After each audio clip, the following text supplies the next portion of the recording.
The smoke always sounded before it appeared. Steven swore it had a voice. Tonight, that voice whispered like someone dragging metal across concrete, low and impatient, as he pushed through the broken doorway of the West Huron apartment. His helmet tapped a falling beam, sparks scattered like angry fireflies. Something hissed behind the wall. For a second, the whole room pulsed red, as if the building had a heartbeat and it was about to stop. Not now. Not yet. Not here. The thought wasn't brave, it was desperate. And he hated that desperation more than the fire itself. He moved deeper into the dark, searching for the elderly tenant reported missing, but the air grew thicker, heavier, like the room was trying to swallow him. His breath came fast. He tasted metal. His gloved hand found the window frame just as a groan ripped through the ceiling above him. The beam fell before he even turned. A crushing weight slammed him to the floor. The radio in his ear crackled, someone shouting his name, but the world blurred into a ringing void. The heat scorched along his arm, smoke clawed down his throat. He tried to push the beam off, but his strength slipped away like someone draining it through his fingertips. So this is it, he thought. 51 years old and I go out like this, crushed under a rotten ceiling in a building no one cared about. Then another thought, sharper, slicing through him with a pain hotter than the fire. And I never built a single damn boat. The absurdity of it made him choke, but the truth behind it was unmistakable. All his life he'd dreamed of building wooden boats, sleek, hand-carved beauties like the ones he used to sketch in worn school notebooks. Boats he could never afford to buy and never dared to try making. Too risky, too uncertain, too indulgent. That's what he always told Julia. That's what he told himself. It was easier to run into burning buildings than to take one real risk for something he loved. A beam shifted. His chest tightened. His vision tunneled. Then hands. Strong hands. A crowbar prying the beam up an inch, then two. Voices shouting. Light carving through the dark. Steven slid free, coughing, dragging in a lungful of blessed cold air as his crew hauled him out like a half-drowned man. Later, outside on the curb, wrapped in a blanket he didn't need, he watched the building sputter and collapse inward. Paramedics fussed over him, but he barely heard them. Bobby, their stout black French bulldog, sat in Julia's arms across the street, whining anxiously, ears pinned back. Anthony had his arm around Julia's shoulder, face pale, trying and failing to hide the terrified tremor in his jaw. Steven had almost died, and all he could think was, I can't keep doing this. I can't die before I've lived anything that's mine. Julia rushed to him the moment they were allowed close. Her hands cupped his face, trembling. You scared the hell out of us, she whispered, tears caught in her throat. Her eyes searched his like she was trying to find the part of him she'd almost lost. I know, Steven said. His voice was rough, but something in him felt newly sharpened. Jules, something's gotta change.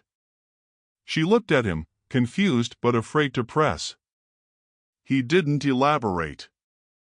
Not yet.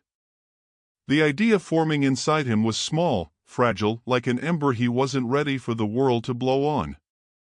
But it glowed, bright enough to hurt. The next morning, sunlight glinted off frost on their narrow Chicago backyard while Steven sat at the kitchen table, staring at their bills. Past due notices scattered like accusing voices. His firefighter's salary barely held them above water. His side jobs, weekend renovations and overtime, kept them afloat just enough to drown slowly. Julia poured coffee, her movements careful, watching him the way someone watches a pot about to boil over. You're thinking about last night, she said softly. I'm thinking about everything. He hesitated, then added, and nothing makes sense anymore. Anthony shuffled in, yawning, heading straight for the fridge. Bobby followed at his heels, snorting with every step. The dog nudged Steven's leg, sensing the heaviness in the air. "Dad, Cap said you could take the week off," Anthony said, grabbing milk. "You should. You look messed up. Like, more than usual." He tried a smile, but worry undercut it. Steven nodded. But rest wasn't what he needed. Not anymore. As the morning wore on, the memory of the beam pinning him down kept replaying, each time tightening around him like a vice. It wasn't fear he felt. It was clarity, terrifying and electrifying all at once. He could die any day. But worse, he could live the rest of his life without ever touching the thing that made him feel alive. By noon, he found himself in the garage, staring at the dusty wooden planks he'd bought 10 years ago for some project someday. He ran his hand along the grain. Real, solid, possible. He whispered, "What the hell am I waiting for?" And just like that, the ember inside him flared. He didn't notice Julia standing quietly behind him, watching him make the first small choice that would turn their entire lives in a direction none of them expected. Steven didn't tell anyone what he was doing at first. He didn't even fully know himself. He just picked up a piece of sandpaper, then another. The repetitive rasp against the wooden plank steadied his breathing in a way nothing else had in months. The smell, fresh grain, sawdust, something warm and old-fashioned, filled the garage like a forgotten memory returning home. He worked until his shoulders ached and his fingers cramped, but he didn't stop. He shaped one small curve, then another, barely noticeable, but to him it felt like carving oxygen out of the air. When he finally stepped back, sweat cooling on his skin, the beginnings of a boat hull lay on the workbench, tiny, rough, amateurish, but undeniably real. And for the first time in years, he smiled without forcing it. Julia noticed the shift. How could she not? Steven carried himself differently now, quieter, but strangely braver. Like a man touching the edge of a decision he wasn't ready to speak aloud. That night, as they lay in bed, the house humming with winter wind outside, she whispered, "You're somewhere else lately." He hesitated. "Maybe that's the problem. I've been somewhere else my whole life." "What do you mean?" He'd rehearsed ways to say it, but all of them sounded ridiculous. So he went with the truth, soft, raw, half-formed. "I almost died, Jules. And all I could think was, I never gave myself a chance. Not once. I've always done the safe thing, the responsible thing, the thing that paid the bills, barely." His throat tightened. "But not the thing that made me feel like me." "Steven," she said, gently but with worry threading the edges of her voice, "what are you thinking?" He exhaled. "I want to build boats." There was silence. Long, quiet, heavy. Then Julia's nod. Not enthusiastic, not fully understanding, but accepting. "Okay," she whispered. "Then start small. Show me." He wanted to cry at that. Her belief, soft, hesitant, but real, landed on him like a blessing. Over the next 2 weeks, the garage transformed into a sanctuary of sawdust and stubbornness. Steven spent hours shaping, sanding, measuring, failing, retrying. Anthony checked on him now and then, joking about his dad's midlife nautical crisis, but Steven saw the curiosity behind the humor. Bobby supervised like a round, snorting foreman, occasionally barking at pieces of wood as if offering design critiques. Late one evening, Steven packed up the small half-hull model he'd finished, a practice piece, nothing more, and carried it into the kitchen. Julia looked up from the table, eyes widening. "I know it's not much," he said quickly, suddenly self-conscious. "It's rough. Uneven. I'm rusty, and I've never done the full thing, not seriously, and—" "It's beautiful," Julia said. He froze. She traced the smooth curve with her finger. "I didn't know you could do something like this." "I didn't either," Steven murmured. But he felt something swell in his chest, hope mixed with terror. A week later, the micro-twists began. Twist 1, Anthony brought the model to his college art class without asking, just to show off what his old man was tinkering with. Steven scolded him, embarrassed, until the professor emailed, asking if Steven would be willing to show more pieces or even talk to local hobbyists. Steven panicked and declined. Twist 2, Julia found a letter from the bank, another warning, harsher than the last. They were drowning faster than they realized. Twist 3, a neighbor, Mrs. O'Malley, stopped Steven outside and asked if he could repair a rowboat her late husband had built decades ago. Tiny job, probably not worth much, but she didn't trust anyone else. He said yes before thinking. The moment he started working on it, he felt something click. Restoring another man's boat, another man's dream, felt like touching a kind of grief he understood. When he returned the repaired boat, Mrs. O'Malley handed him an envelope thick with cash. "Too much," Steven said, trying to give it back. "Too little," she replied. "A craftsman deserves to be paid." Craftsman. The word hit him like a warm fist to the chest. He didn't sleep that night. His mind raced, not with fear, but with possibility. Then came the next twist, subtler, but louder than the rest.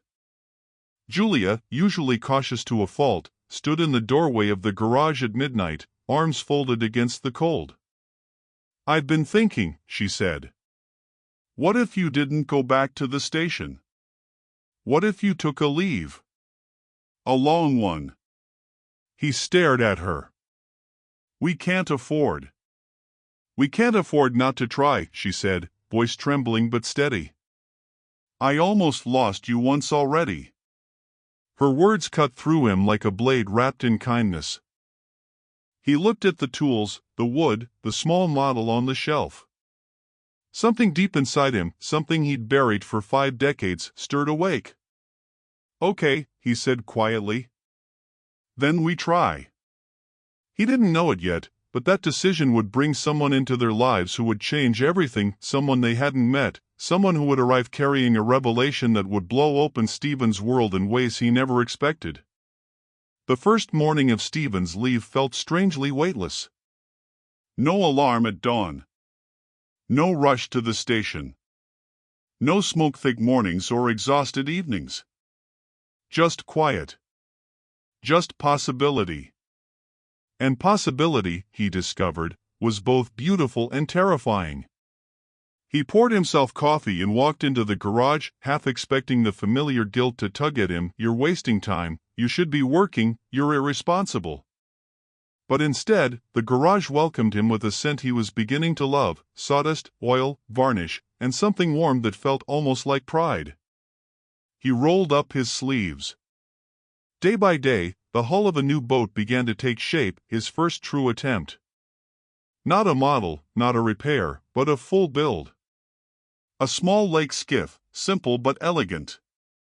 He carved the ribs with slow reverence, like he was learning the secret language of wood grain. Julia watched him from the kitchen window sometimes, expression complicated, fear and hope tangled like two vines battling for the same space. Anthony visited in quick bursts between classes, tossing in jokes and advice he wasn't qualified to give. Bobby supervised each step, occasionally stepping in sawdust and leaving tiny paw prints everywhere. Small micro-twists kept nudging the story forward. Twist 1, the bank called again. They needed a payment Steven simply didn't have. Twist 2, firefighter Captain Ramirez showed up unannounced, concerned. "You sure you're okay? Men don't take leave unless something's broken." Steven only said, "Maybe something was." Twist 3, Mrs. O'Malley sent 3 of her friends to him, each with a small boat problem, each insisting on paying him too much. He repaired every one. Not for the money, though they desperately needed it, but because every fix sharpened skills he'd ignored his whole life. Still, they were nowhere near catching up on their debts. He needed something bigger. One icy afternoon in late February, while Steven was bending a plank over a steaming form, a silver sedan pulled into the driveway. He didn't recognize it. When the driver stepped out, a tall man in a dark coat with sharp eyes and expensive shoes, Steven stiffened. "Steven Hale?" the man asked. "Yeah," Steven said slowly. "Can I help you?" The man stepped closer, extending a hand. "My name's Marcus Caldwell." The name meant nothing to Steven. But the handshake, confident, smooth, decisive, belonged to someone who made deals for a living. Julia opened the door, concerned. "Is everything all right?" "Oh yes," Marcus said, smiling politely. "More than all right, I hope." He turned back to Steven. "I saw the rowboat you restored for Mrs. O'Malley. Stunning work. She practically wouldn't shut up about you." Steven blinked. "She, what?" Marcus chuckled. "She's proud of you. Says you brought her husband's boat back to life. That you have gold in your hands." Steven felt his ears burn. Marcus continued, "I run a small marina just north of the city. My clients," he paused, choosing words carefully. "Well, they pay a lot for handcrafted quality. And they wait months for custom builds. I'm looking for new builders. Serious ones." Steven stared at him. He wasn't sure if he should laugh or panic. I'm not a professional builder. This is just something I love. Something I'm learning." Marcus eyed the nearly finished hull behind him. "Could have fooled me." Steven's pulse thudded. Julia stepped closer, her breath catching. "What exactly are you offering?" "A partnership," Marcus said simply. "You build. I sell. We handle materials, you handle craftsmanship. We split profits." Steven's mind raced, money, bills, risks, time, fear, hope. All crashing together like a wave. "I need to think," he said quietly. "Of course," Marcus said. "But don't think too long. Talent like yours doesn't stay hidden." As Marcus walked back to his car, he paused and added, "By the way, your first client is already waiting. A custom mahogany lake cruiser. I told them I knew a man who builds dreams." With that, he drove away. Steven stood motionless, breath fogging in the cold, heart hammering. Julia grabbed his arm. "Steven, this could be it. Or it could destroy us," he whispered. "Or it could save us," she whispered back. That night, sleep didn't come. Steven lay awake, staring at the cracked ceiling, listening to the winter wind seeping through the window frame. Anthony knocked softly and entered. "You awake?" "Yeah." Anthony sat beside him. "Dad. Mom told me. About the offer." Steven sighed. "I don't know what to do."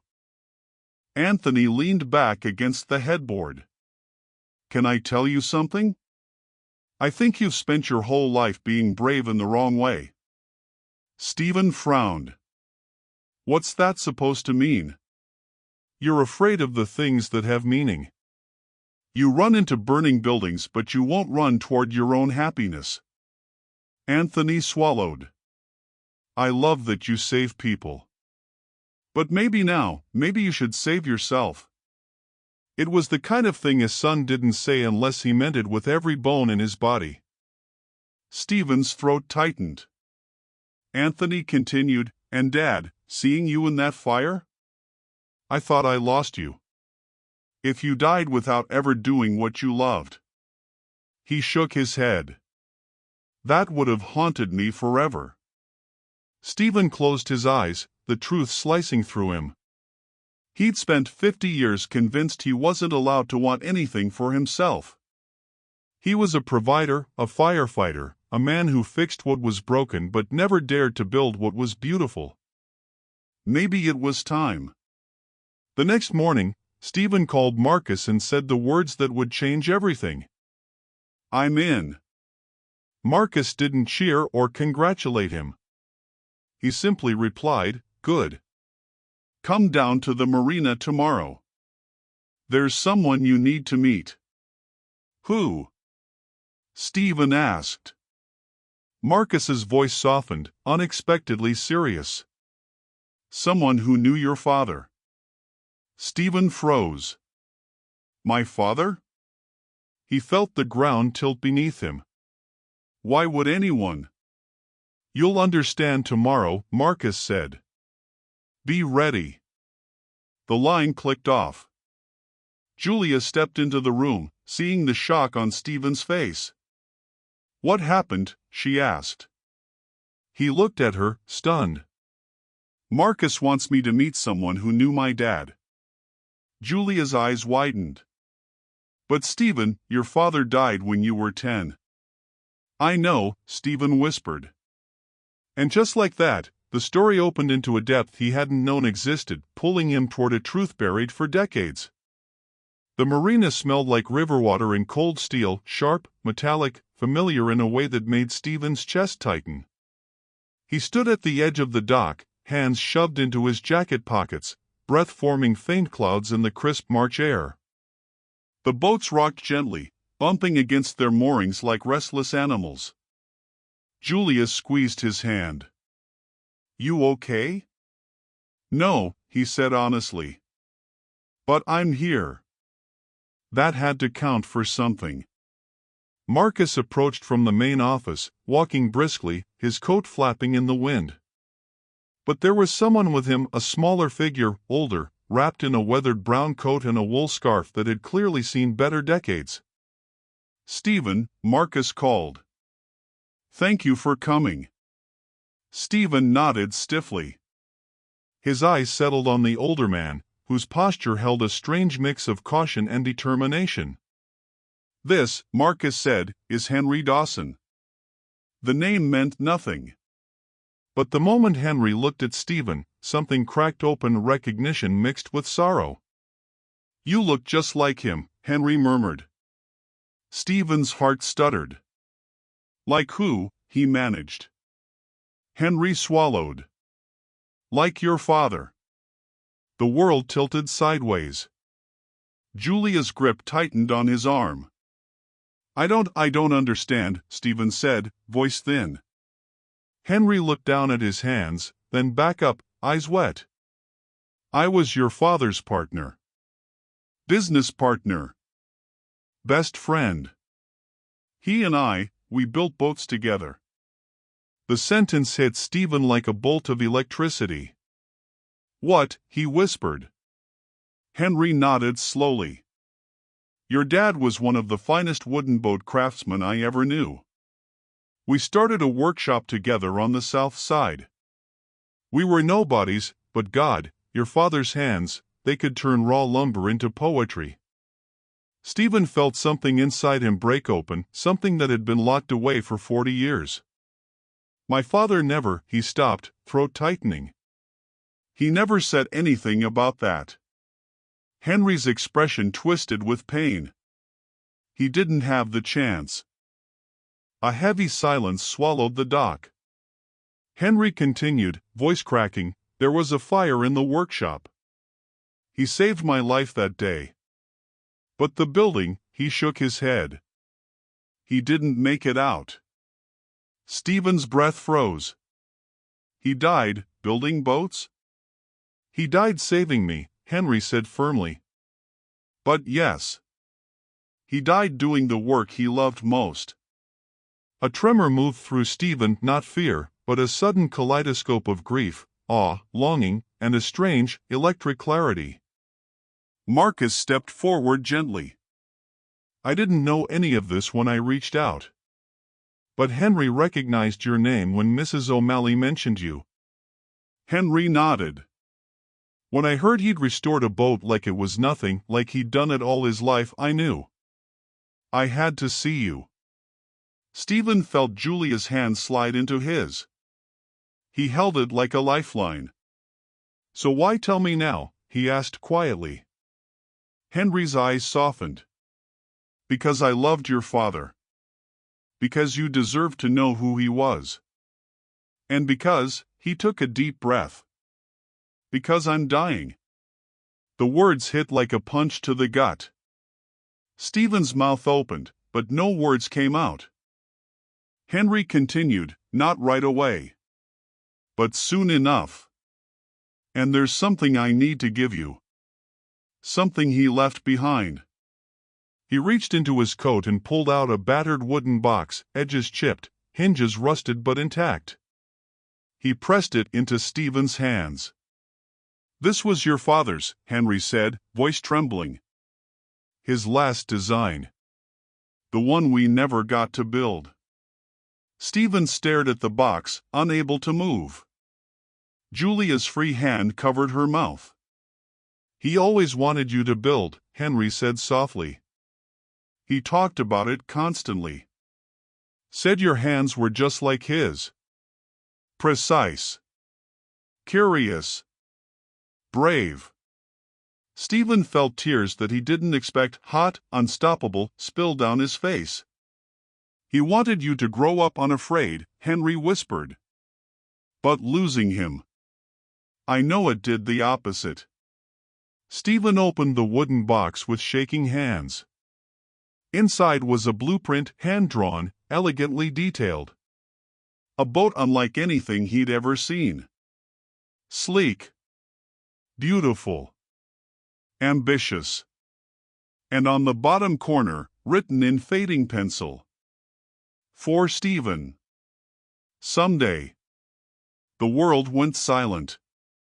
He traced the letters, his father's letters, and something inside him, something long dormant, rose like a tide. He looked up at Henry, voice raw. Why now? Why after all these years? Henry's gaze held both apology and hope. Because you finally stepped toward the life he wanted for you. And because this design, it deserves to exist. You deserve to build it.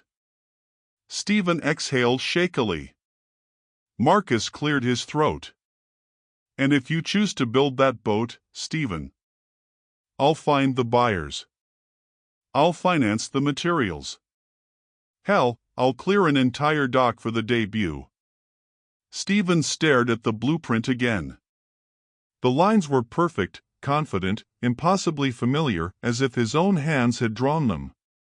Something shifted inside him. A belief. A direction. A truth. When they got home, the house felt too small for the weight of the discovery. Steven spread the blueprint across the kitchen table. Julia and Anthony hovered beside him, breath held. Dad, Anthony whispered. This is incredible. Steven nodded numbly. Julia touched his back gently. How do you feel? He didn't know how to explain it. The fear. The awe. The grief.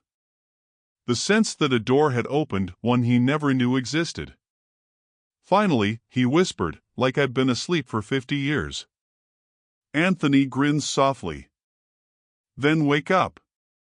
Steven let out a breath that felt like it came from his bones. He knew what he had to do. The next weeks blurred into a whirlwind. He started building his father's boat. Every plank felt like a conversation with a ghost. Every curve felt like touching a memory he never had. Every mistake felt like his father gently guiding his hand. But with every day, pressure mounted too. The bank set a final deadline. Marcus needed progress to secure buyers. Anthony's tuition bill arrived. Julia worked overtime shifts until she could barely stand. And Steven's savings dropped to dangerous lows. Fear clawed at him daily. But he kept building. The boat took shape slowly, breathtakingly, a vessel that wasn't just wood and nails but legacy and longing. Still, time was running out. One night, after everyone was asleep, Steven sat alone in the garage, staring at the unfinished boat, hands trembling. "Dad," he whispered into the empty room. "I'm trying. But if I fail, I'll lose everything." For a moment, the silence felt suffocating. Then he heard the softest sound, Bobby padding into the garage, snorting, his warm, round body curling against Steven's leg. Steven laughed weakly through tears. "Yeah," he said, rubbing the dog's head. "I know. Just keep going." He worked until dawn. Until his hands hurt. Until something in the boat shifted from "it might work" to "it's becoming real." Something was building inside him, too. A reckoning. A truth he couldn't avoid much longer. And right when he thought he finally had control, just as the boat neared completion and hope flickered alive, something happened. Something that would rip the ground out from under him. Something that would force him to confront the wound he'd buried since childhood. The wound he'd never dared to touch.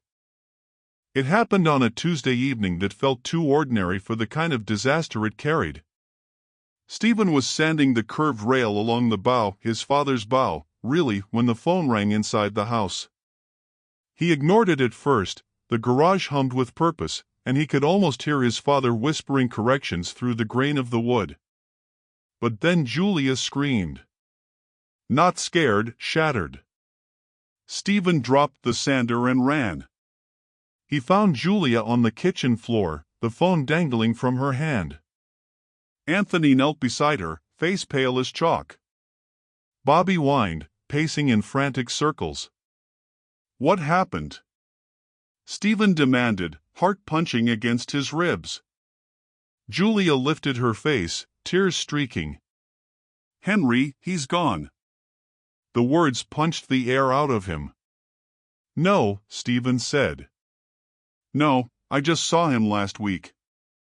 He passed this afternoon," Julia whispered. His daughter called. "He wanted her to tell you something before he went." Steven's body stiffened. "What?" She swallowed. He said, "Tell Steven his father would be proud. Tell him to finish the boat." Steven pressed his hand against the counter to steady himself. His vision blurred. His breath came shallow and sharp.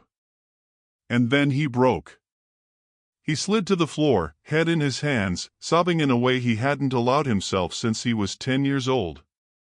Julia and Anthony wrapped around him, holding him while decades of locked-away grief finally spilled out.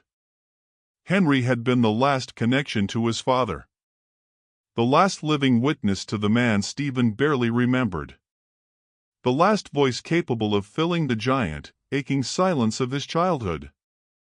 And now gone. The next morning, he couldn't bring himself to enter the garage. The thought of touching the boat without Henry alive to ever see it tore him apart. Debt notices sat unopened on the table. A final warning from the bank arrived with a red stamp. Julia left early for work, her eyes swollen. Anthony skipped class and hovered anxiously. Bobby stayed glued to Steven's side as if guarding him from his own despair. By evening, Steven sat on the back steps staring at the garage door. "If I don't finish it," he whispered, "I'll lose the house. I'll lose everything." But another voice, older, quieter, deeper, rose inside him. "If you don't finish it, you'll lose yourself." He closed his eyes. When they opened again, they held something new. Not hope. Not confidence. But conviction. Steven stepped into the garage. The air smelled of cedar, varnish, and ghosts. He approached the boat, his father's lines, Henry's stories, his own sweat soaked into every curve, and placed his hand on the hull. I'm finishing this, he said aloud, voice trembling but steady. For you. For me. For all the years I wasted being afraid. Then he got to work. He worked like a man possessed. Like a man reborn. Like a man racing time itself. Days bled into nights. Nights into dawn. Julia brought him food he forgot to eat. Anthony helped clamp planks and smooth edges. Bobby announced each visitor with outraged snorts. At the marina, Marcus fielded impatient calls from buyers, delaying them with charming lies and strategic promises. And slowly, impossibly, the boat came alive. The mahogany gleamed under warm varnish, deep and rich like honey in late sunlight. The brass fittings shone. The hull curves flowed like the handwriting on the blueprint. On a cold April morning, Steven stepped back and whispered, "It's done." Julia cried. Anthony whistled low. Even Bobby barked like he understood. But Steven didn't celebrate. He just stared at the boat, his father's boat, and let silence wash over him. Marcus arranged the unveiling. A small crowd gathered at the marina, buyers in expensive coats, local boaters, curious neighbors, even Mrs. O'Malley wrapped in 3 scarves. Sunlight flickered off the water, turning the dock into a shifting mirror. Steven walked beside the trailer carrying the boat, palms sweating. His whole life felt balanced on the mahogany hull rolling behind him. Marcus whispered, "You ready?" "No," Steven said honestly. "But I'm here." The same words he'd said when he first came to the marina. Marcus smiled. "Then that's enough." They removed the tarp. Gasps swept through the crowd. Her hull shone like liquid amber. Her lines were poetry. Her craftsmanship was unmistakable. Someone whispered, "It looks like a ghost from an older world." A buyer stepped forward, a wealthy man in a tailored coat. "I'll take it." "Name your price." Steven blinked. I don't know what to ask for." Marcus stepped forward smoothly. "We do. And it'll cover more than his debts." The buyer nodded without flinching. But before the deal could finalize, Henry's daughter stepped through the crowd. Steven froze. She handed him an envelope. "My father wrote this the morning he passed." Steven opened it with trembling hands. Inside, Henry's handwriting sprawled unevenly. "Your father didn't die wishing you'd be safe. He died wishing you'd be brave. Finish the boat. Then start your life." Steven felt the world sharpen. He nodded slowly, tears sliding silently. Then he turned to the buyer. "I'll sell it," he said. "But on one condition." The buyer raised a brow. "Which is?" "That it's named after my father." The buyer smiled. "Done." Steven whispered the name, the Everett. And just like that, the deal was made. His debts gone. His fear quieted. His future wide open. 2 months later, Steven opened his own workshop, Everett and Son Boat Works. A tribute. A beginning. A reclaiming. Orders poured in faster than he could build. Anthony helped part-time. Julia handled the books. Bobby became the mascot, snorting approvingly at every finished hull. Steven felt alive in a way he'd never felt running into burning buildings. Not because this life was safe or risk lived in every bank payment, every deadline, every design. But because this life was his. On the anniversary of the fire that almost killed him, Steven walked alone to the lake. The water was still. The air cool. The world quiet. He stood on the dock and whispered to the memory of his father, "I built your boat. And now, I'm building mine. A soft breeze rippled across the surface. An echo, gentle, familiar, moved through him. The same whisper he'd heard beneath the collapsing ceiling months earlier. Not fear. Not regret. But a quiet, insistent truth. It's time to live. Steven closed his eyes, breathed deeply, and smiled. For the first time in 51 years, he wasn't running from life. He was sailing toward it.